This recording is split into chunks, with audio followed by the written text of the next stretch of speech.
Ini adalah sebuah kisah tentang seorang wanita yang hampir saja menjadi tumbal pesugihan di pabrik gula. Begini kisah selengkapnya. Langit sore mulai menguning saat Rina menuruni jalan setapak berbatu menuju rumah. Desa Pucang, tempat ia dibesarkan, terletak di antara ladang tebu dan bukit-bukit kecil yang seakan memeluk kampung dari segala arah. Di sanalah Rina tumbuh, bersama desau angin sore, aroma tanah basah, dan suara jangkrik yang tak pernah absen kala malam datang. Usianya baru 21 tahun, tapi beban hidup seolah menggantung di pundaknya. Ayahnya sudah lama meninggal karena sakit. Ibunya sering batuk-batuk sejak beberapa bulan terakhir, dan adiknya masih duduk di bangku SMP. Uang dari hasil menjahit ibunya tidak cukup untuk menutupi kebutuhan sehari-hari, apalagi untuk biaya sekolah dan berobat. Malam itu, saat makan malam dengan lauk tempe goreng dan sayur bening, ponsel murah Rina berbunyi. Sebuah pesan masuk dari Tari, teman lamanya yang sudah 3 tahun pindah ke kota. "Rin, pabrik tempat aku kerja lagi buka lowongan. Butuh banyak karyawan baru. Ada mes juga disediakan. Mau coba? Aku bisa bantu daftarin." Rina terdiam. Hatinya berdebar. Ia melirik ibunya yang sedang menyesap air putih perlahan, lalu adiknya yang sudah tertidur di pojok ruangan. Besok paginya, ia menjawab pesan itu. "Aku mau. Tolong daftarin ya, Tar." Seminggu kemudian, kabar dari Tari datang. Rina diterima. Ia hanya diberi waktu 2 hari untuk bersiap. Ibu Rina tak banyak bicara, hanya berpesan agar selalu salat dan hati-hati. Adiknya memeluknya erat-erat sambil menangis. "Jangan lupa pulang, Kak," bisiknya. Dengan membawa 1 koper kecil berisi pakaian dan sebuah tas selempang kusam berisi dokumen penting, Rina meninggalkan desanya untuk pertama kali dalam hidup. Ia naik bus menuju kota yang namanya belum pernah ia dengar sebelumnya. Kota Randu, sebuah kawasan industri di timur, terkenal dengan pabrik gulanya yang besar dan tua. Konon katanya peninggalan zaman Belanda. Perjalanan memakan waktu hampir 8 jam. Sepanjang jalan, Rina memandangi ladang-ladang yang berubah menjadi bangunan tinggi, lalu hutan yang berganti menjadi hamparan pabrik dan jalan aspal lebar. Saat sampai di gerbang pabrik, sore sudah menjelang malam. Bangunan mes yang dimaksud Tari berdiri di sebelah pabrik, berwarna abu-abu kusam, 2 lantai, dengan cat yang mengelupas di sana-sini. "Aku udah bilang ya, jangan terlalu banyak tanya soal tempat ini," ucap Tari saat menyerahkan kunci kamar mes sambil tertawa canggung. "Kenapa emang?" tanya Rina. Tari hanya geleng kepala, lalu menepuk bahunya. "Sudah, istirahat dulu. Besok kita kerja pagi." Malam pun datang. Rina masuk ke kamar mesnya yang sempit. Sebuah ranjang besi, lemari tua, dan lampu neon yang menyala redup. Ia meletakkan koper di pojok dan duduk di tepi ranjang. Saat itu, untuk pertama kalinya sejak ia sampai, ia merasa ada yang memperhatikannya. Dari sudut kamar, tepat di balik lemari kayu, angin tidak bertiup, tapi tirai jendela bergoyang sendiri. Rina menoleh cepat. Kosong. Ia tertawa kecil, menenangkan dirinya sendiri. Mungkin cuma capek. Tapi jauh di dalam hatinya, ia tahu ada yang tidak beres. Malam terasa panjang di kamar kecil itu. Lampu neon menggantung di langit-langit, berderik pelan, seolah goyah tertiup angin yang tak terasa. Rina duduk bersila di atas ranjang sambil memandangi tirai jendela yang kadang bergoyang pelan. Suara dari luar nyaris tak terdengar. Hanya sekali-sekali sayup angin menyentuh jendela, dan bunyi langkah kaki samar yang entah berasal dari mana. Ia mencoba tidur, tapi setiap kali memejamkan mata, rasa tak nyaman itu datang lagi. Perasaan aneh, seperti ada yang mengawasi. Bukan dari jendela atau dari pintu, tapi dari pojok kamar. Tempat lemari kayu tua berdiri diam seperti menunggu sesuatu. Ia menghadap ke arah lain, menarik selimut hingga ke dagu. Tapi bunyi krek lirih dari arah lemari membuatnya kembali membuka mata. Suara apa itu? Bisik Rina pada dirinya sendiri. Ia bangkit, menyalakan senter dari ponselnya dan menyorot ke arah lemari. Lemari itu sedikit terbuka, padahal tadi sore ia yakin sudah tertutup rapat. Rina menelan ludah, mendekati pelan-pelan dan membuka pintunya. Kosong. Cuma baju seragam pabrik yang baru dibagikan dan beberapa gantungan besi tua yang berderik saat disentuh. Ia menutup lemari dan berbalik. Tapi saat itu, ia melihat bayangan samar. Di kaca kecil di dinding, pantulan seseorang sedang berdiri di belakangnya. Seorang wanita, rambut panjang, diam. Rina menoleh cepat. Tak ada siapa-siapa. Dada Rina berdegup kencang. Ia kembali ke tempat tidur dan mencoba tidur dengan lampu menyala. Namun tidur tak pernah benar-benar datang malam itu. Yang datang hanyalah mimpi buruk. Suara perempuan menangis, lorong pabrik gelap, dan darah menetes dari langit-langit. Pagi datang dengan kabut tipis yang menggantung di sekitar area pabrik. Tari sudah menunggu di depan mes, mengenakan seragam abu-abu pabrik dan topi biru. Siap kerja hari pertama, tanya Tari sambil menyengir. Kurang tidur, jawab Rina pelan. Tari tertawa kecil. Biasa, banyak yang gitu di awal-awal. Rina menatapnya, curiga. Kamu juga ngerasain? Tari tidak menjawab. Ia hanya menarik napas dan berbalik. Ayo, nanti kesiangan. Hari pertama, kerja cukup melelahkan. Pabrik itu sangat besar, dipenuhi mesin-mesin tua yang masih aktif. Suara gemuruh yang memekakkan telinga, dan aroma gula yang tajam. Rina ditempatkan di bagian pengepakan, bersama beberapa karyawan lainnya yang tampak letih, cuek, dan enggan berbicara banyak. Ada satu perempuan tua, Bu Sarmi, yang tampak lebih ramah. Ia menyapa Rina saat istirahat makan siang. Kamu baru ya? Kamarnya yang nomor berapa? Nomor 7, Bu. Di pojok dekat tangga. Wajah Bu Sarmi seketika berubah. Matanya melebar sedikit. Nomor 7?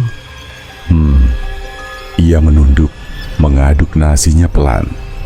Kalau malam jangan buka jendela dan jangan taruh kaca ngadep tempat tidur. Rina menatapnya, bingung. Kenapa, Bu? Tanya sama waktu. Jawab Bu Sarmi sambil tersenyum tipis, lalu berdiri dan pergi. Rina diam membisu. Entah kenapa, ia merasa malam nanti akan lebih sunyi dari semalam dan jauh lebih dingin. Hari-hari berikutnya berjalan seperti mimpi buruk yang dibungkus rutinitas.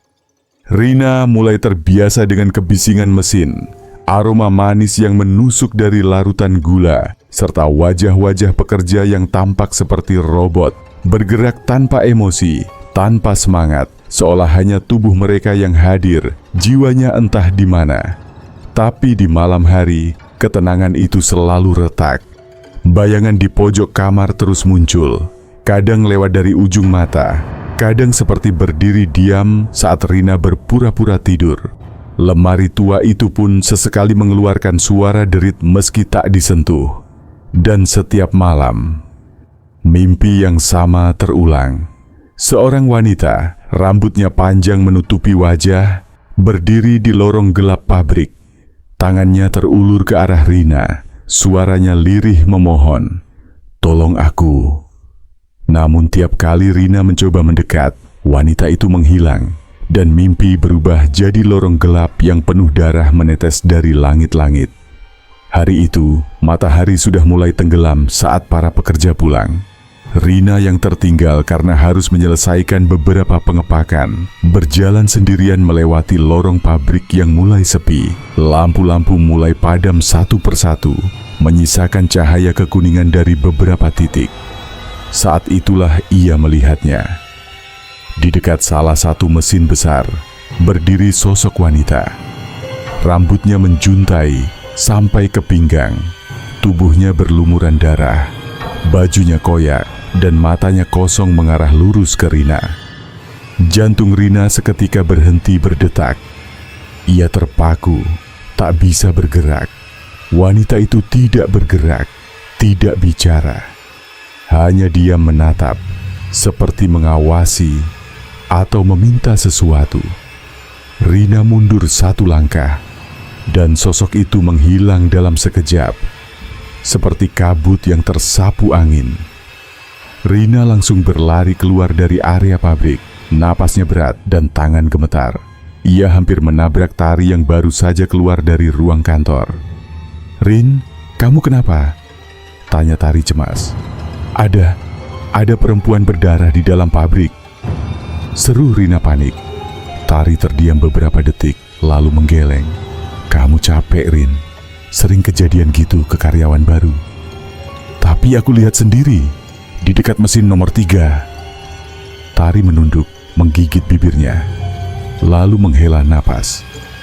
"Kamu gak sendiri, tapi lebih baik jangan cerita ke siapa-siapa.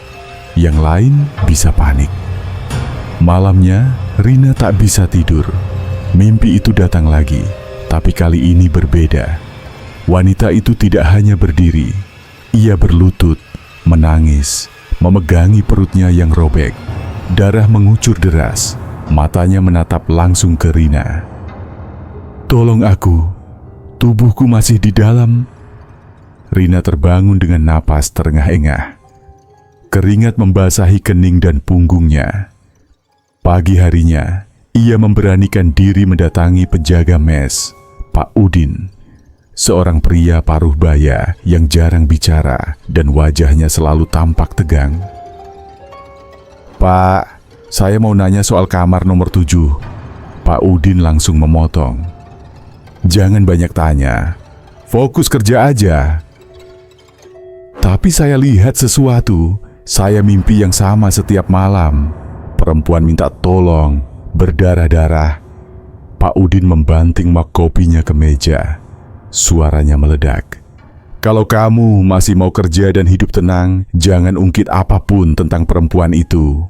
Rina terdiam, tubuhnya gemetar, tapi matanya tidak berpaling dari wajah Pak Udin. Ia tahu ada sesuatu yang sedang disembunyikan, dan ia tak akan tinggal diam. Sejak dimarahi Pak Udin, suasana mes semakin terasa asing bagi Rina. Ia jadi lebih waspada. Setiap suara, setiap bayangan, setiap langkah kaki malam hari kini terdengar seperti pertanda. Tapi rasa takutnya perlahan digantikan oleh rasa penasaran yang makin kuat. Terlalu banyak yang disembunyikan, dan mimpi itu makin jelas tiap malam. Hari itu, saat jam istirahat siang, Rina menyelinap ke ruang arsip kecil di dekat kantor utama pabrik.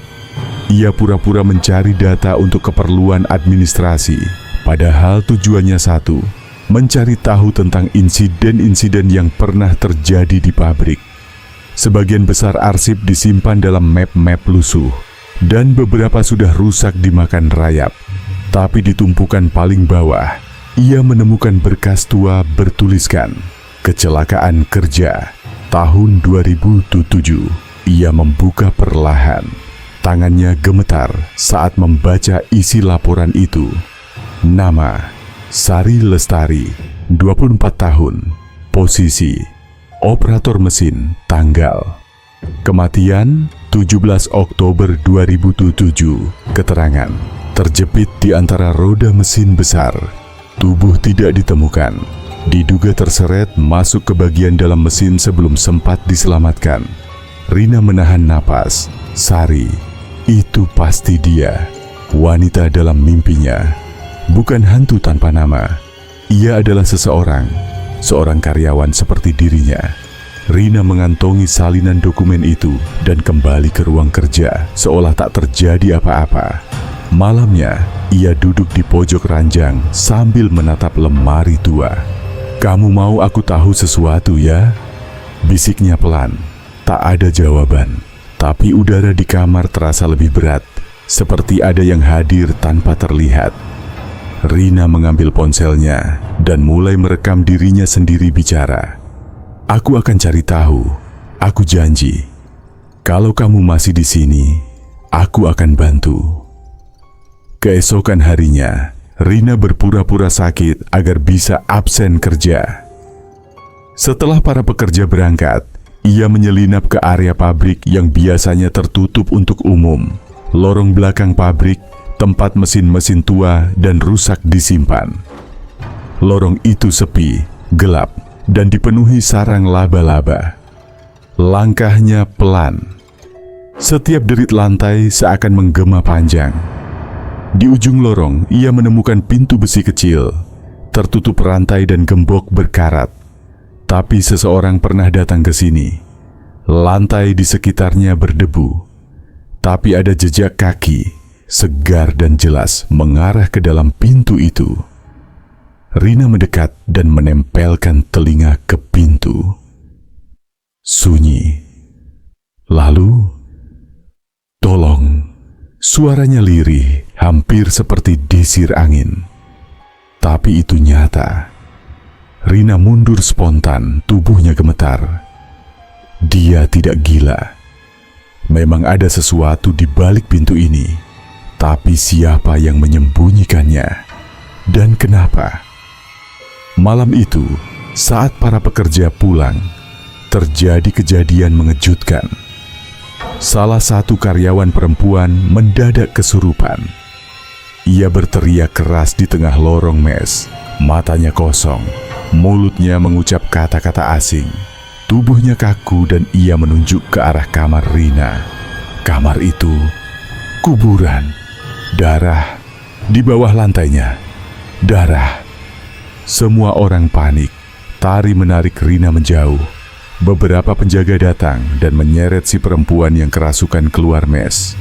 Rina tak bisa tidur malam itu, karena ia sadar ini bukan hanya soal hantu. Ini tentang sebuah rahasia yang dikubur hidup-hidup tepat di bawah kaki mereka. Pagi-pagi sekali, sebelum pekerja lain datang, Rina kembali ke lorong tua yang kemarin ia temukan. Kali ini ia membawa obeng dan senter. Gembok di pintu besi itu masih sama, berkarat dan tampak sudah lama tidak disentuh. Tapi rantainya sedikit longgar. Dengan beberapa dorongan dan sedikit paksa, ia berhasil melepasnya. Kreaka. Pintu terbuka perlahan, mengeluarkan bunyi yang seperti erangan panjang. Bau amis langsung menyergap hidungnya. Bau logam, debu tua, dan sesuatu yang lain. Bau busuk samar yang membuat perut Rina mual seketika. Ruangan di balik pintu itu adalah ruang bawah tanah kecil. Tangga besi tua menurun curam ke bawah. Ia menyalakan senter dan mulai menuruni tangga dengan hati-hati. Langkah demi langkah. Di bawah sana suasananya benar-benar hening. Hanya terdengar tetesan air dari langit-langit dan suara napasnya sendiri. Ia menyorotkan senter ke sekeliling ruangan. Tembok-temboknya lembab dan dipenuhi jamur. Di tengah ruangan ada mesin besar yang sudah berkarat. Mesin tua yang tidak lagi dipakai. Tapi Rina mengenal bentuknya. Mesin itu mirip dengan yang disebut dalam laporan kematian Sari Lestari. Lalu ia melihatnya. Bekas darah, mengering, menempel di lantai tepat di di bawah mesin. Dan di pojok ruangan, tersembunyi di balik tumpukan puing, sebuah tulang manusia. Rina menahan napas. Tulang kaki. Masih ada sisa kain lusuh yang menempel di bagian lututnya. Kain itu seragam pabrik. Warna abu-abunya sudah pudar, tapi masih terlihat logo pabrik di salah satu sisinya. Rina mundur, tubuhnya gemetar. Ini benar-benar terjadi. Wanita itu dikubur di sini. Saat ia kembali ke atas, di luar ruangan, ia melihat seseorang berdiri di ujung lorong.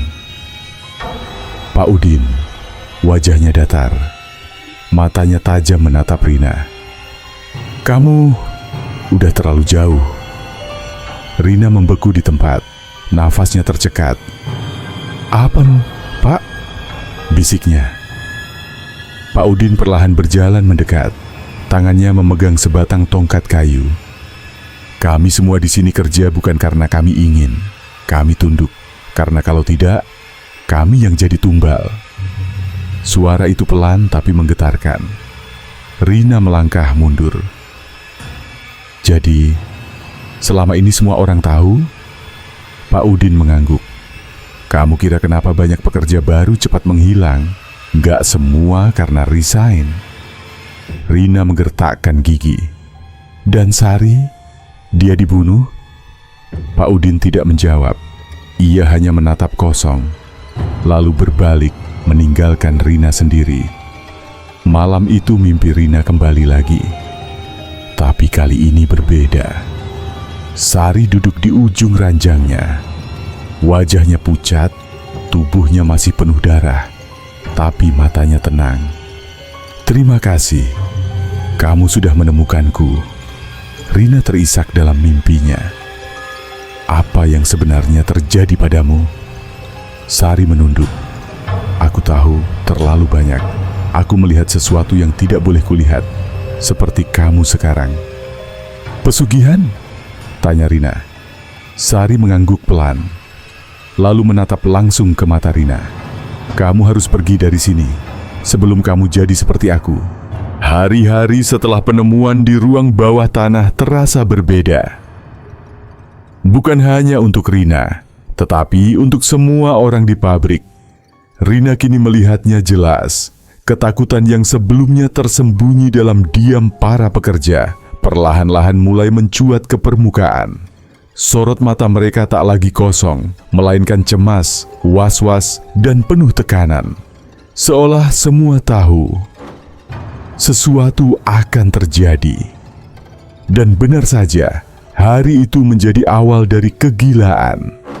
Pukul 14.17, saat sebagian besar pekerja tengah sibuk di ruang pengemasan, terdengar teriakan melengking dari bagian penggilingan. Satu perempuan, Dewi, karyawan baru dari bagian sortir, tiba-tiba menjatuhkan diri ke lantai dan menjerit histeris. Matanya terbalik, mulutnya berbusa. Semua orang panik. Belum sempat ditolong, satu demi satu pekerja lain ikut tumbang. Ada yang tertawa cekikikan tak henti-henti. Ada yang menggeram seperti binatang. Ada pula yang tiba-tiba berlari membenturkan kepala ke dinding tanpa sebab. Total 11 orang kesurupan. Serentak, suasana jadi kacau balau. Mesin-mesin dimatikan mendadak. Para mandor kebingungan, dan penjaga keamanan sibuk mengevakuasi mereka yang kerasukan. Rina berdiri di sudut ruangan, tubuhnya gemetar. Di tengah kekacauan, seorang pekerja perempuan yang kesurupan mendekatinya. Wajahnya menunduk, rambutnya berantakan. Tiba-tiba ia menunjuk lurus ke arah Rina dan berkata dengan suara berat, "Tumbal, tumbal selanjutnya, kamu." Rina mundur perlahan. Tari segera menarik tangannya menjauh dari ruangan. "Kamu harus keluar dari sini, Rin, sekarang juga." "Apa maksudnya? Ini semua karena tumbal kan? Kamu tahu?"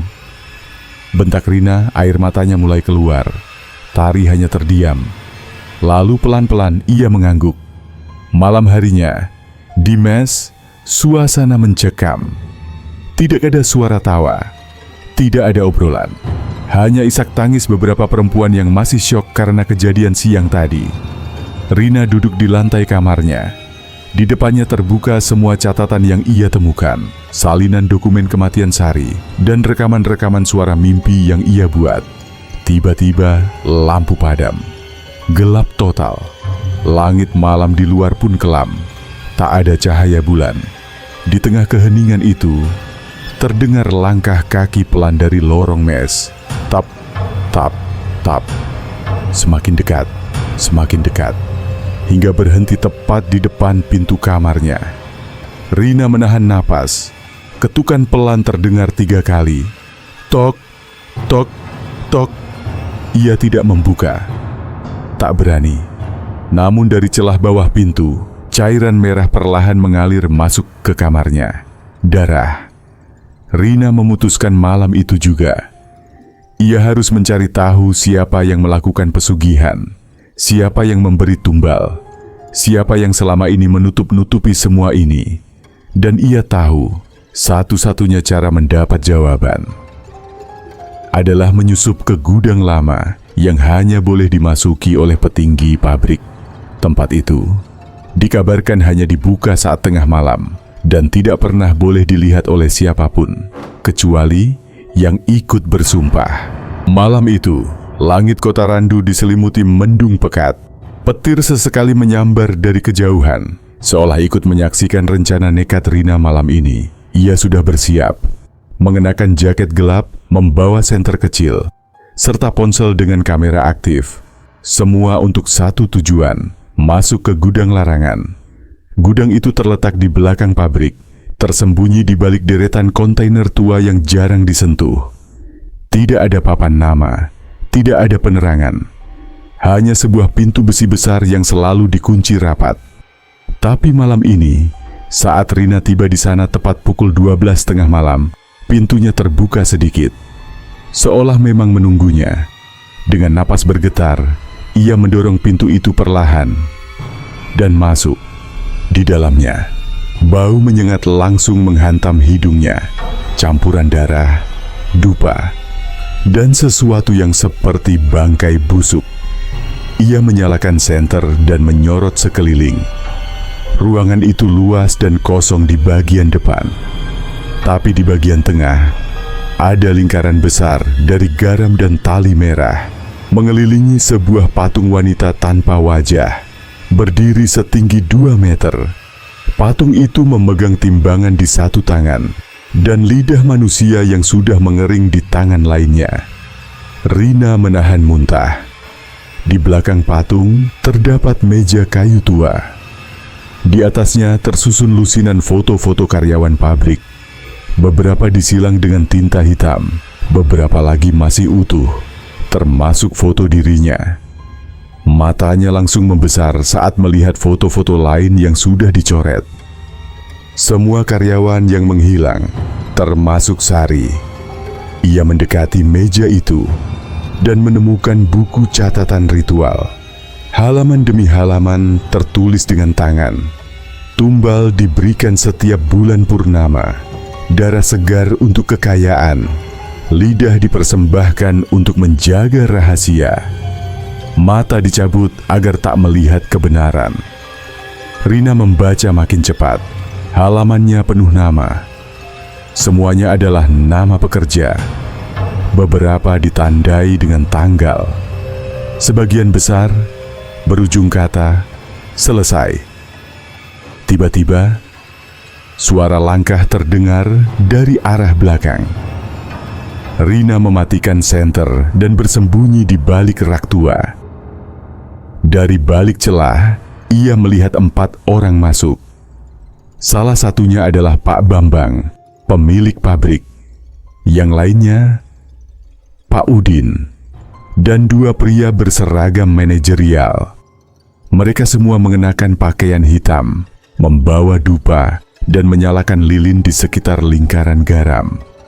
Pak Bambang membuka suara Tumbal bulan ini gagal. Gadis itu sudah mencium baunya. Pak Udin menunduk. Dia sudah tahu tentang Sari. Pak Bambang mengangguk pelan.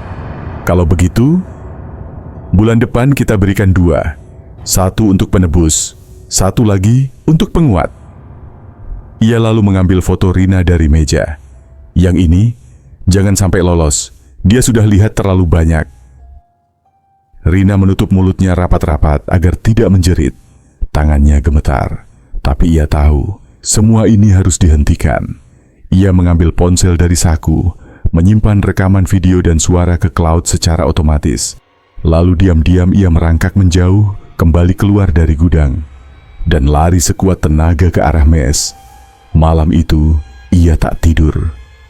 Ia tahu, pagi nanti, ia akan jadi incaran. Tapi ia juga tahu satu hal, kebenaran ini tidak boleh mati bersamanya. Pagi itu, pabrik tidak seperti biasanya. Langit mendung menggantung rendah, dan udara terasa berat. Bahkan burung pun enggan berkicau. Para pekerja bergerak lebih lambat, lebih diam, seolah firasat buruk menyelinap ke tulang-tulang mereka. Rina tahu, waktunya hampir habis. Video dan dokumen-dokumen bukti sudah ia unggah secara diam-diam ke akun media sosial anonim yang ia buat malam sebelumnya. Tapi itu belum cukup. Ia harus menghentikan upacara yang akan dilakukan malam ini. Jika tidak, akan ada nyawa lain yang dikorbankan, dan mungkin itu adalah dirinya sendiri. Sore menjelang maghrib, suasana pabrik berubah. Semua pekerja dipulangkan lebih awal tanpa penjelasan. Tari menghampiri Rina saat mereka keluar dari ruang produksi.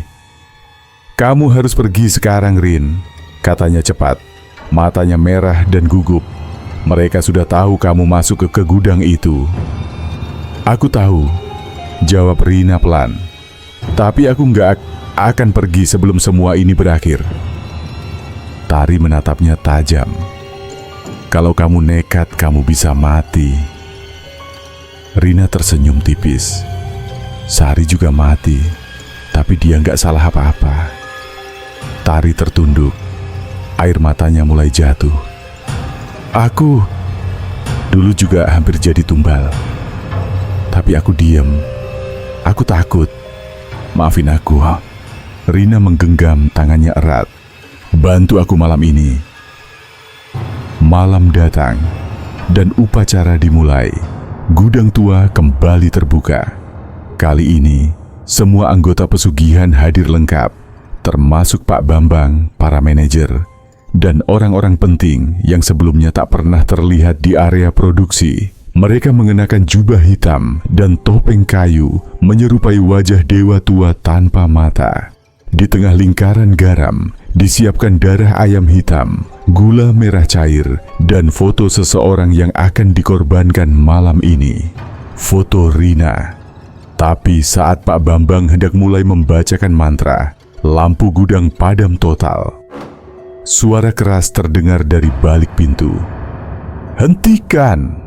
Cahaya senter dan sorotan kamera menyinari ruangan. Ternyata Rina sudah melaporkan lokasi ritual ke media lokal dan LSM anti kekerasan yang langsung datang bersama polisi berpakaian sipil. Jeritan, kekacauan, dan kepanikan meledak.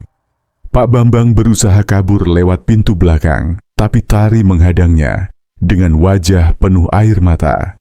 "Kamu harus bertanggung jawab." Beberapa anggota pesugihan berhasil ditangkap malam itu. Gudang disegel. Bukti-bukti ritual, termasuk tumpukan lidah dan bola mata manusia, ditemukan dalam peti-peti tua. Berita tentang pesugihan tumbal pabrik gula langsung viral keesokan harinya. Rina menjadi saksi utama dalam persidangan. Wajahnya muncul di berbagai media, bukan sebagai korban, tapi sebagai penyelamat. Namun satu misteri masih tersisa. Suatu malam, beberapa minggu setelah pabrik resmi ditutup dan dijadikan lokasi investigasi, Rina kembali ke desanya. Ia berdiri di depan rumah, memandangi ladang-ladang tebu yang hening. Dan saat ia masuk ke kamarnya, ia melihat sosok Sari. Tapi kali ini bukan sebagai hantu. Sari berdiri dengan senyum damai. Wajahnya bersih, tak lagi berlumuran darah. Ia mengangguk pelan dan menghilang perlahan bersama embusan angin malam yang sejuk. Rina tahu arwah Sari telah bebas, tapi trauma dari lorong-lorong pabrik gula itu akan selalu tinggal bersamanya. 2 bulan setelah pabrik ditutup, kehidupan di Kota Randu perlahan kembali normal. Tapi bagi sebagian orang, terutama mereka yang pernah bekerja di pabrik itu, normal adalah kata yang terlalu mewah. Rina kini tinggal kembali di desanya. Ia membuka warung kecil, sederhana, di teras rumah ibunya. Hanya menjual kopi, gorengan, dan gula kelapa buatan sendiri. Setiap pagi, ia memandangi hamparan ladang tebu yang berembun. Aroma manis tanah basah membawa kenangan yang tidak akan pernah benar-benar hilang. Kadang, ia masih terbangun tengah malam. Bukan karena mimpi buruk, tapi karena terdengar suara perempuan memanggil pelan dari jendela. "Terima kasih." Suara itu bukan gangguan, bukan ancaman, tapi pengingat bahwa di balik setiap manisnya gula, ada kisah pahit yang tersembunyi. Dan kadang, darah manusia ikut dicampur di dalamnya. Selesai.